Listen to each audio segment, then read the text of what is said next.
Hello दोस्तों, स्वागत है आपका एक बार फिर से रिएक्ट जेएस की इस ट्यूटोरियल सीरीज के अंदर। आज की ट्यूटोरियल में हम देखेंगे कि कंपोनेंट क्या है और कंपोनेंट किस तरीके से वर्क करता है। सो बेसिकली कंपोनेंट क्या होता है, तो जब भी आप कोई वेबसाइट ओपन करते हैं, जैसे कि हमारे पास यहाँ पे एक वेबसाइट है। अब यहाँ पे मान लीजिए कि मुझे क्या करना है, पर्टिकुलर एक सेक्शन के अंदर कुछ डेटा को लोड करवाना है, लेकिन मुझे मेरी वेबसाइट को रिफ्रेश नहीं करवाना है।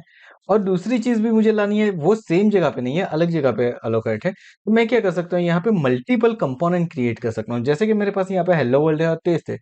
अगर मुझे इसे एक ही फाइल के अंदर ना रख के अलग अलग फाइल के अंदर रखना है, तो अभी मैं रख सकता हूँ कंपोनेंट क्रिएट करके। और कंपोनेंट रिएक्ट जेएस का एक बहुत ही इंपॉर्टेंट फीचर्स है, जिस तो कंपोनेंट क्रिएट करने का तरीका बहुत ही सिंपल है। दो अलग अलग टाइप के कंपोनेंट आप क्रिएट कर सकते हो, class component and functional component. हम देखते दोनों कंपोनेंट कैसे बनेंगे वो देखेंगे, और दोनों के बीच में डिफरेंस क्या है वो भी देखेंगे। लेकिन आज के ट्यूटोरियल के अंदर सिर्फ हम देखेंगे फंक्शनल कंपोनेंट किस तरीके से बना सकते हैं हम। तो सबसे पहले मैं क्या करता हूँ, यहाँ पे एसआरसी का जो फोल्डर है, यहाँ पे एक न्यू फोल्डर क्रिएट कर देता हूँ। उसको नेम दे देता हूँ कंपोनेंट्स। अब यहाँ पे देखिए, ये जरूरी नहीं है कि आप फोल्डर बनाओ, लेकिन अगर फोल्डर बनाते हो तो आपका कोड वेल ऑर्गेनाइज होगा। अब यहाँ पे देखिए, मैं क्या कर देता हूँ, एक न्यू फाइल क्रिएट कर लेता हूँ। और फाइल क्रिएट करने के बाद यहाँ पे जैसे कि मैं एक नेम दे देता हूँ, स्लाइडर डॉट जेएस। नब ये क्या हो गया, अब ये मेरा एक पर्टिकुलर कंपोनेंट हो गया। अब इसको मुझे बनाना है फंक्शनल कंपोनेंट। तो अगर आपने रिएक्ट जेएस के लिए अपने कुछ एक्सटेंशन डाले हुए हैं, जैसे कि मैं यहाँ पे करता हूँ रिएक्ट जेएस, ठीक है। जैसे मैं यहाँ पे रिएक्ट सर्च करता हूँ, तो देखिए मेरे पास ES7 रिएक्ट रिडक्स जो है, ये स्निपेट्स अवेलेबल है। मैंने इसको इंस्टॉल करके रखा है, as well as simple React snippets. ये दो स्निपेट्स मैंने इंस्टॉल करके रखे हुए हैं, दो एक्सटेंशन ऐड करके। उसकी वजह से होगा क्या वो समझते हैं। तो जैसे ही मैं यहाँ पे लिखूंगा RAFCE,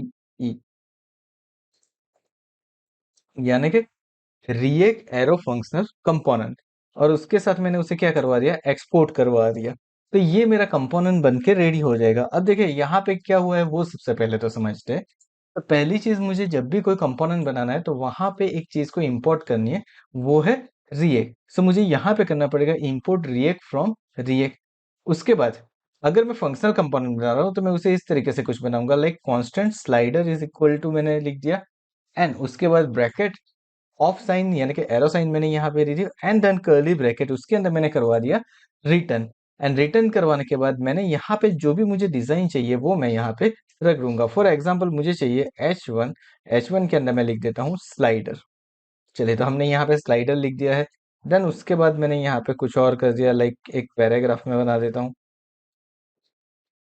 एंड यहाँ पे हम क्या करते हैं, यहाँ पे कुछ कंटेंट लिख देते हैं कि this is my slider content. चलिए, तो ये मेरा स्लाइडर का कंटेंट हो गया।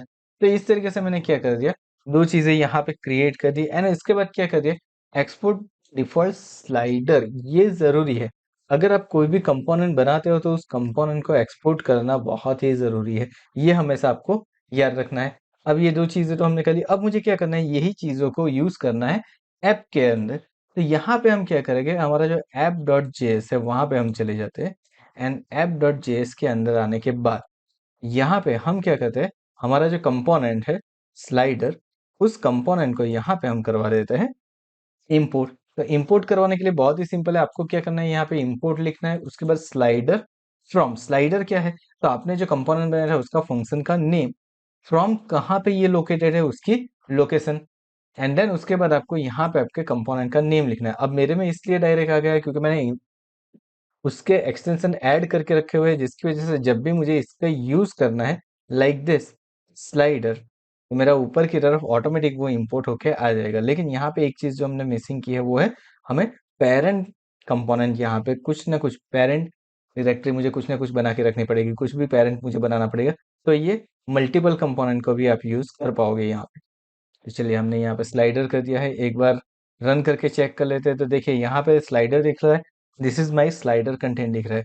अब आप ये बोलोगे कि सर ये तो डायरेक्टली भी हम कर सकते हैं, of course we can do this directly, but अगर मान लीजिए कि मुझे वापस एक बार कहीं पे स्लाइडर की जरूरत पड़ती है, तो हम किस तरीके से करेंगे। तो हमें सिर्फ ये एक लाइन लिखनी है, उसके बाद हमारा स्लाइडर का कंटेंट एक बार वापस यहाँ पे आ जाएगा। तो अगर यहाँ पे मुझे और कंटेंट चाहिए, लाइक स्लाइडर 1, स्लाइडर 2, स्लाइडर 3 चाहिए, तो हम उसे प्रॉप्स का यूज करके डायनेमिक कंपोनेंट भी क्रिएट कर सकते हैं। और ये कंपोनेंट का बेनिफिट है कि आप यहाँ पे डायनेमिक डेटा ला सकते हो, एक डिजाइन के ऊपर मल्टीपल चीजें क्रिएट कर सकते हो। अब ये प्रॉप्स क्या होता है, किस तरीके से वर्क करता है, वो हमारे आगे आने वाले सीरीज के ट्यूटोरियल में हम देखेंगे। नाउ अब मुझे दूसरा कंपोनेंट बनाना है, तो मैं यहाँ पे एक और कंपोनेंट बना सकता हूँ। जैसा कि मैं यहाँ पे न्यू फाइल ले लेता हूँ, उसको नेम ले लेता हूँ services dot JS, and now यहाँ पे RAFCE में कर देता हूँ रिएक्ट फंक्शनल कंपोनेंट, मैंने यहाँ पे बना दिया।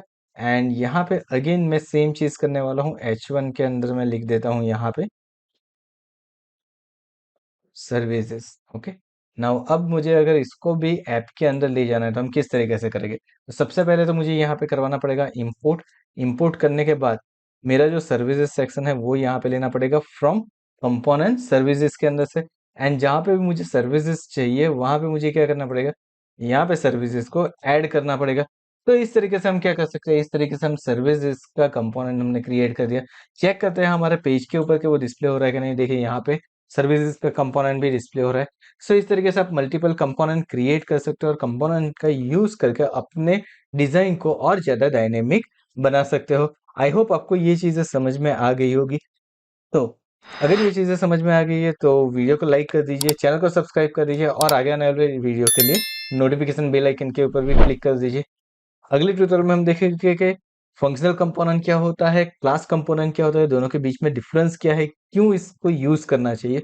और आगे जाके इसी सीरीज के अंदर हम प्रॉप्स के बारे में भी देखेंगे कि कंपोनेंट के साथ आप प्रॉप्स किस तरीके से यूज कर सकते हो।